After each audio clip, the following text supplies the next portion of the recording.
जैसे पाकिस्तान में बार बार बात की जाती है कि फौज आ जाती है और फौज हुकूमत पे कब्जा कर लेती है, लेकिन भारत में ऐसा नहीं देखा गया।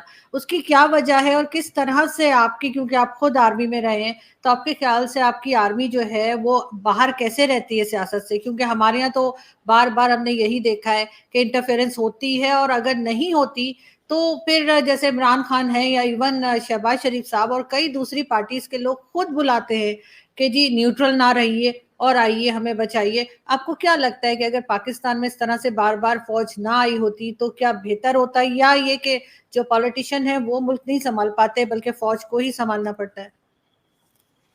आरजू जी, बहुत जो आपने सवाल पूछा ना, बहुत पेचीदा किस्म का सवाल है। इसका कोई स्ट्रेट आंसर है नहीं, मेरे पास भी नहीं, किसी के पास भी नहीं। बट हम लोग सिर्फ गैस कर सकते हैं, अपने लेवल के हिसाब से एक एनालिसिस कर सकते हैं। आरजू जी, एनालिसिस ऐसा है कि दो तीन बातें हैं इसमें, मेरे मेरे नजदीक, मेरे हिसाब से। पहली चीज तो ये है ना कि पाकिस्तान में कभी एक बड़ी स्ट्रॉन्ग पॉलिटिकल लीडरशिप रही नहीं पाकिस्तान में। जिन्ना साहब की डेथ के बाद कोई ऐसा लीडर रहा नहीं जिसके पीछे पूरी कौम खड़ी हो जाती और जिसके पीछे कौम ये कहती कि हम, आप जहां रास्ता दिखाएंगे हम चलेंगे वहां पे। ना किसी की ऐसी क्रेडिबिलिटी थी। तो फिर आयूब खान साहब आ गए और ये सब लोग आ गए, आपके जनरल्स जितने भी हैं वो आ गए। एक वैक्यूम था, एक वैक्यूम था। दूसरा एक आंसर इसका ये भी है, पॉइंट नंबर 2 जो मैं देना चाहता हूं, वो बड़ा अनपॉपुलर आंसर होगा और लोगों को शायद पसंद ना आए, लेकिन ये पाकिस्तान की परेशानी नहीं है सिर्फ, ये पूरे मुस्लिम वर्ल्ड में देखा गया है। आप जितनी भी मुस्लिम कंट्रीज देखिए, कोई एक आता कोई एक्सेप्शन होंगी। इवन बांग्लादेश जिसकी इतनी बातें होती हैं पाकिस्तान में, वहां पे उन्होंने, जो उनके बाबा कौम थे, फादर ऑफ द नेशन थे उनके, जो शेख मुजीबुर रहमान, उनको उनकी फौज ने खुद मार दिया ना वहां पे बांग्लादेश में। टर्की में देख लीजिए, टर्की में क्या हो गया। या जो मैं मॉडर्न मुस्लिम स्टेट्स की बात कर रहा हूँ, जो अमीरात हैं जिसमें शेख है, मैं उनकी बात ही नहीं कर रहा, उनको छोड़ दीजिए आप और भी लोगों को देखिए उनकी हिस्ट्री क्या रही है। तो एक दो हैं, नो डाउट, एक दो हैं जहां पे लगभग ठीक ठाक रहा है, लेकिन 57 जो मुस्लिम कंट्रीज हैं ओआईसी के मेंबर्स हैं, लगभग सभी में एक ही जैसी कहानी है। कहीं ना कहीं मुझे लगता है कि इस्लामिक वर्ल्ड में मुसलमानों के दिमाग में यह है कि एक कोई स्ट्रांग मैन आएगा, एक मसीहा आएगा जो सब ठीक कर देगा। एक मसीहा का कॉन्सेप्ट है, जैसे कि जो इमरान खान को भी आप देख लीजिए। इमरान खान को जो लोग चाहते हैं वो इस लेवल तक चाहते हैं कि पूछते हैं इमरान को, वो पाकिस्तान तहरीक इंसाफ, उनको लॉजिक से कोई लेना देना नहीं है आरजू जी ना। उनको आप पीटीआई वालों को समझाइए कि भाई ये 2+2=4 नहीं, इमरान खान आएगा तो 2+2=22 हो जाएगा। कैसे होगा किसी को नहीं पता, लेकिन इमरान खान को पता है, and that is more than sufficient. तो इससे क्या होता है, लोगों को बेवकूफ भी बनाते हैं, लोग फायदा भी उठाते हैं। तीसरी बात जो पाकिस्तान में है, ये बात मैं पहले भी आपकी शो में एक बार पहले जिक्र कर चुका हूं, पता नहीं आपको याद है कि नहीं याद है आरजू जी, कि पाकिस्तान में जो सिविलियन है और जो मिलिट्री डिक्टेटर, उसमें कोई फर्क नहीं है। सिविलियन की भी वही टेंडेंसी है जो मिलिट्री डिक्टेटर की है, ठीक है। जैसे कि 1970 में जो इलेक्शंस हुए थे पाकिस्तान में, उसमें जुल्फिकार अली भुट्टो हार गए थे, उसमें शेख मुजीबुर रहमान जीत गए थे। उन्होंने, भुट्टो साहब ने मुजीबुर रहमान साहब को बोला कि हम इसको प्राइम मिनिस्टर नहीं बनने देंगे, ये कैसे हैं बंगाली, ये काले काले छोटे छोटे, ये बनेंगे हमारे मुल्क के प्राइम मिनिस्टर, निकालो, दफा करो। तो वहां पे पहले ही से बंगाली नाखुश थे, उन्होंने और हथियार पकड़ लिए। फिर इंडिया गया, वहां पे इंडिया ने मदद करी, जो भी पीछे हुआ मामला, it is, we don't have to repeat it, वो हिस्ट्री है, तारीख है, इतिहास है। लेकिन fact of the matter is कि इवन नवाज शरीफ को जब बुरा लगा सुप्रीम कोर्ट से, तो उसने अपने लोग भेज दिए सुप्रीम कोर्ट में, तहलका मचाया, जजों की पिटाई शिटाई करी, कपड़े फाड़े जजेस के, वकीलों को पीटा, उसके कारकुन घुस गए वहां पे। इमरान खान ने भी यही करा। जब कोर्ट ने बोला कि भाई तुम हट जाओ और यू लॉस्ट मेजोरिटी, या कम से कम एक वोट काउंटिंग, तो उसने मना कर दिया। उसने, यू अंडरस्टैंड, ये कर दूंगा, ये कर दूंगा, आग लगा दूंगा। तो ये एक माइंडसेट है। पाकिस्तानियों को अक्सर ये गलतफहमी है कि हमारे मुल्क को इसलिए तबाह हुआ हमारा मुल्क क्योंकि हमारे मुल्क में वर्दी वाले आ गए। ये कई लोग कहते हैं कि वर्दी वाले आ गए और इंडिया में वर्दी वाले नहीं आए। बात ये नहीं है, पाकिस्तान में वर्दी वालों ने डैमेज करा है, जो बिना वर्दी के थे उन्होंने भी डैमेज करा है, क्योंकि माइंडसेट दोनों का एक था। वर्दी वालों ने टैंक चला दिए सड़क में, इमरान खान के फॉलोअर ने पेड़ जला दिए, इमरान खान के फॉलोअर्स ने पेड़ जला दिए। दिमाग दोनों का एक है। इमरान खान के पास अगर टैंक होते तो वो भी टैंक चढ़ा देता लोगों पे। It's very simple. तो एक ये माइंडसेट की प्रॉब्लम है आरजू जी, इंस्टीट्यूशंस पर भरोसा ना करना। एक मसीहा आएगा जो एक हाथ हिलाएगा और बारिश होना शुरू हो जाएगी और फसलें अच्छी हो जाएंगी। एक मसीहा आएगा जो सब ठीक कर देगा। इंडिया में ऐसा नहीं है। इंडिया में कहते हैं हाँ स्ट्रॉन्ग लीडरशिप रिक्वायर्ड है, लेकिन मसीहा शसीहा का कोई कॉन्सेप्ट नहीं है यहाँ पे। लोग पूछते हैं कि साहब आपने वादा करा था, आपने करा क्या है इसका, हुआ क्या इस चीज का, हमारे इंस्टीट्यूशंस कितने स्ट्रॉन्ग हैं। आज लोग कहते हैं कि सर मोदी जी की इतनी इज्जत क्यों है? मोदी जी की इतनी इज्जत है क्योंकि 130 करोड़ लोग पीछे खड़े हैं उनके। दुनिया में मोदी जी जाते हैं, सब लोग हाथों हाथ लेते हैं, क्यों? पॉलिटिकल स्टेबिलिटी है, इकोनॉमिक स्टेबिलिटी है कंट्री में। Modi ji does not go as Shri Narendra Modi ji alone. वो जब जाते हैं तो एक अनसेड डिक्लेरेशन है आरजू जी, एक अनकही बात है कि मैं सिर्फ अकेला नहीं खड़ा, मेरे पीछे 130 करोड़ लोग खड़े हैं। और 130 करोड़ लोगों से कौन नहीं डरेगा? 130 करोड़ कम नहीं होते, 1.3 billion people, it's a massive thing. तो ये है, ये फर्क है कुछ मेरे नजदीक जो मुझे समझ में आते हैं आरजू जी।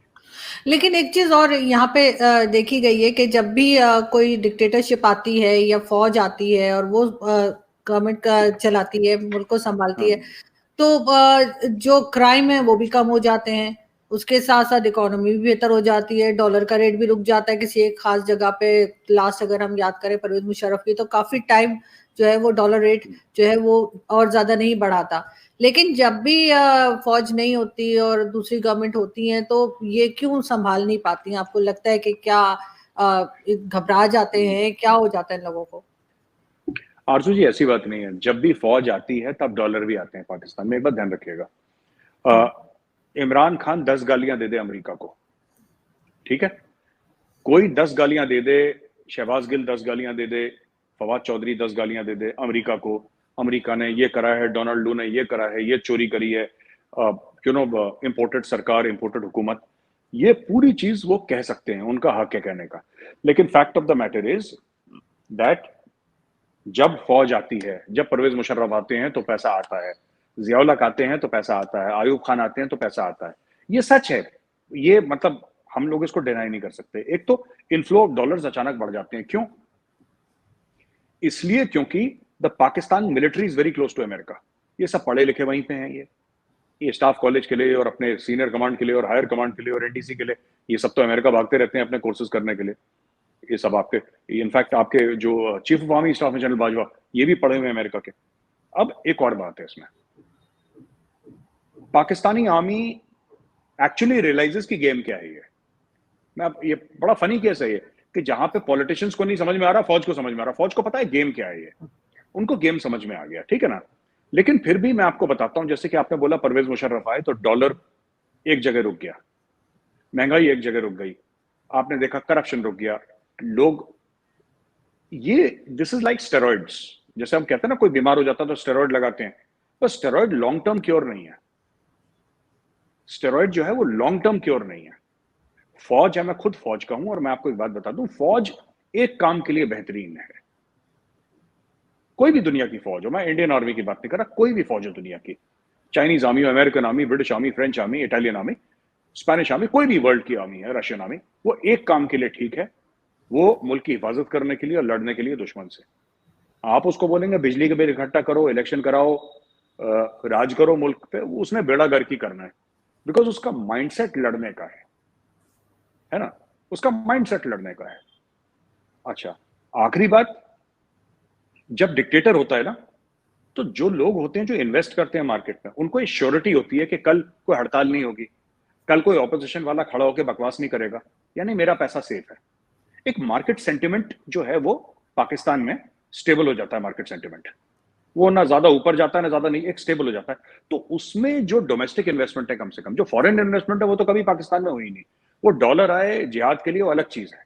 लेकिन जो फॉरेन मैसिव फॉरेन फंड्स हैं, एफडीआई है, वो चाइना से ही आई है। पिछले 20-30 साल का आप डेटा ले लें, वो ज्यादातर वहां से आई। छोट मोट आई, कुछ फ्यू $100 मिलियन यूरोप से आ गए, कुछ आ गए, लेकिन मोटा पैसा हर समय चाइना से आया। मैं इन्वेस्टमेंट की बात कर रहा हूँ जी, मैं और बाकी चीजों की बात नहीं कर रहा। I'm not talking about loans, I'm not talking about grants, I'm not talking about aid, I'm specifically talking about investments, and that too in infrastructure।